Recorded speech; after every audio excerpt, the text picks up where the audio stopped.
Hello and greeting to all the people of the planet Earth, the beautiful blue planet.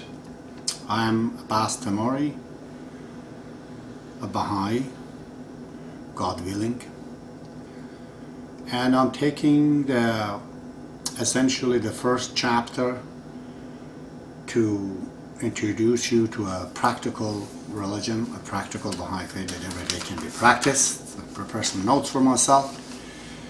Today is 30th of November, time is about 10:30. Well, to begin with, all of us, human beings, we have a lot of wishes. Oh, we wish many things. But if you put it in perspective, the real needs, not those wishes and desires, are really four of them. Just like the original color of the blue and I guess yellow and red, but we have three main colors, and all the colors are a combination of these three colors. So as the natural need, instinctive desire, or the need that are very true, very basics, and they're essentially eating and drinking, it's sleeping, is using the bathroom, and having sex. If you combine these needs, you can explain all these human desires and wishes and whatnot. Physical ones, I mean. So now, from these instinctive needs, as I said, in combinations come the desires that we have. And if the desires continues with no plan, just like a broken record, just keeps repeating itself, then it turns into greed.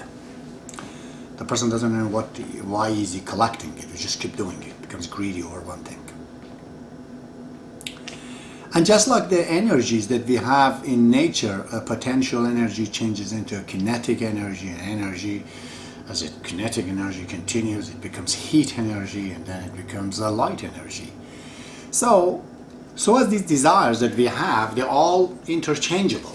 When we desire one thing, really is not that. The basis of that desire could be something else. For example, for just the needs, instinctive desire, instinctive needs, we need money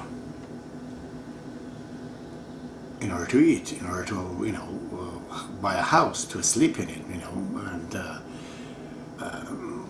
have a wife, marriage. So we need money. For the money, we need a job.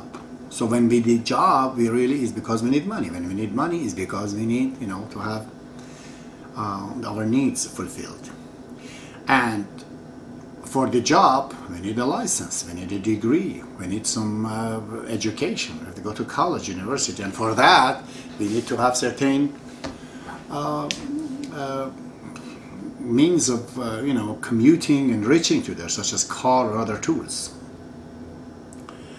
But if you have no goal for making the money, and you just keep going to have money, as I said before, it will turn into greed. So from the need we get to the desire, and from desire we go to the greed. But most people, they think, the general expectation, general understanding of people is that to have a lot of money you can have security.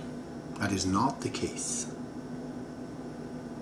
In fact, the fear and danger increases in your life because of extra money, excessive money. If you can't handle it, if you're not to be having it, you don't have the capacity, you get it, you're in trouble.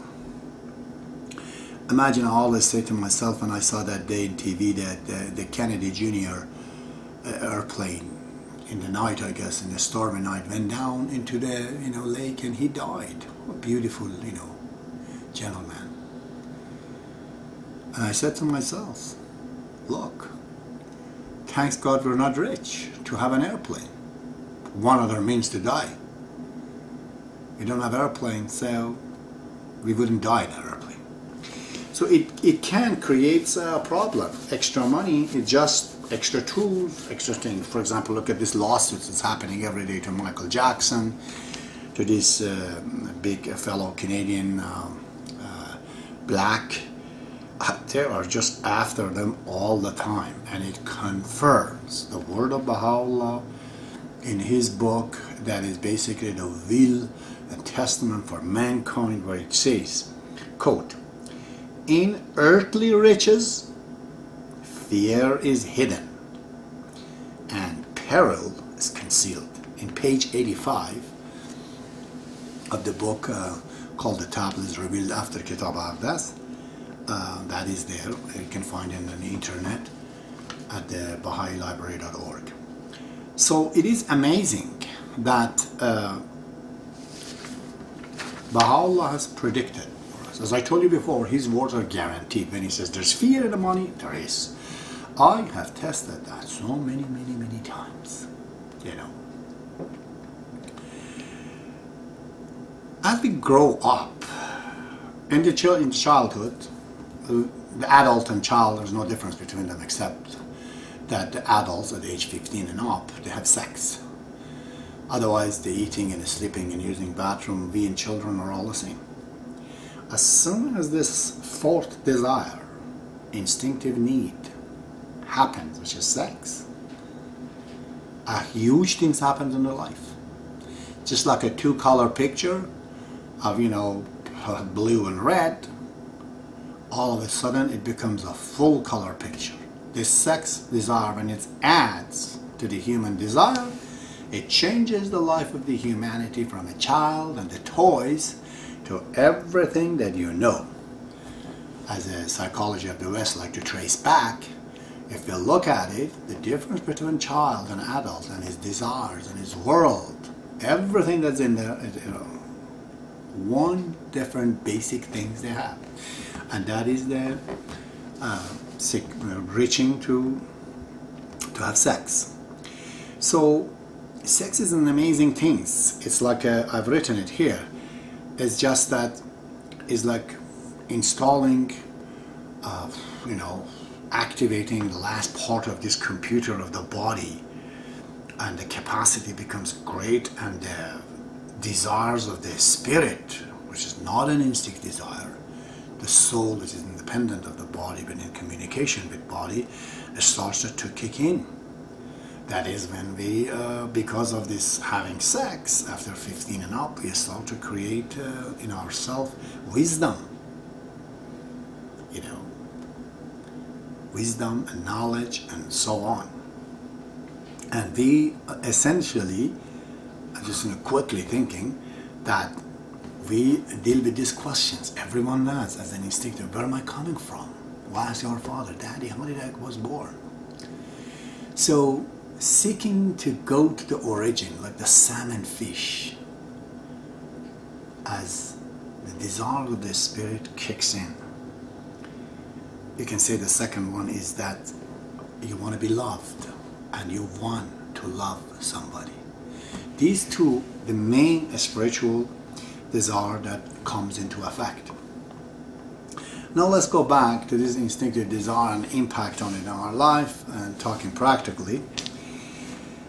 This instinctive desire can explain basically the entire world of the physicality of humanity. Let's talk about the economy, for example.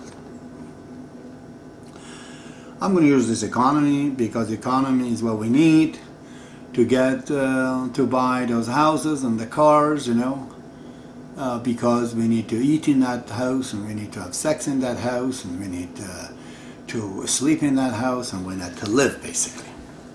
So in Canada, I'm using Canadian example because I've lived here. I've seen there's three types of dollars. One is my dollar, personal dollar value of me, my currency. And then there is national currency of a Canadian dollar, and then there's a credit dollar, invisible dollar. So, as long as I'm getting a minimum wage, I work an hour, I get today $10 an hour. So the Canadian dollar comes into my hand, basically everything will go back. I cannot catch any of these things that throw at me like a ball. I cannot keep it. So I live in the third world economy, basically wherever I am. But if I start to increase my own dollar value by getting educated, learning, not wasting my time, put some effort in it, then I worth more than $10. I might worth $20 and $25. And I'm lucky now, don't go in the wasteful way. I start to keep some of these Canadian dollar with me. When I have 500 in a week, or I have 600 in a week, I'll try to keep $200. I start to save. Then the third dollar kicks in, because if I have $10, essentially I have $100 credit as well. What would I do? I keep saving, till, for example, I have a little bit of money that I start my own business. Every Canadian is in that business, most of us anyways. And that's what Bob says. He says be self-employed, have kind of your own business. What's that business? We buy a house. The house is really an investment, whether we want it or not, whether we like it or not. It is an investment. Some of us use it, some of it we use it as an investment. So if I can understand this $3 of personal dollar, national money, national dollar, and a credit dollar, and I increase myself up, get out of the third world economy, come to save some of it, I can get used of the credit dollar. I'm going to go buy an investment, a house. So essentially,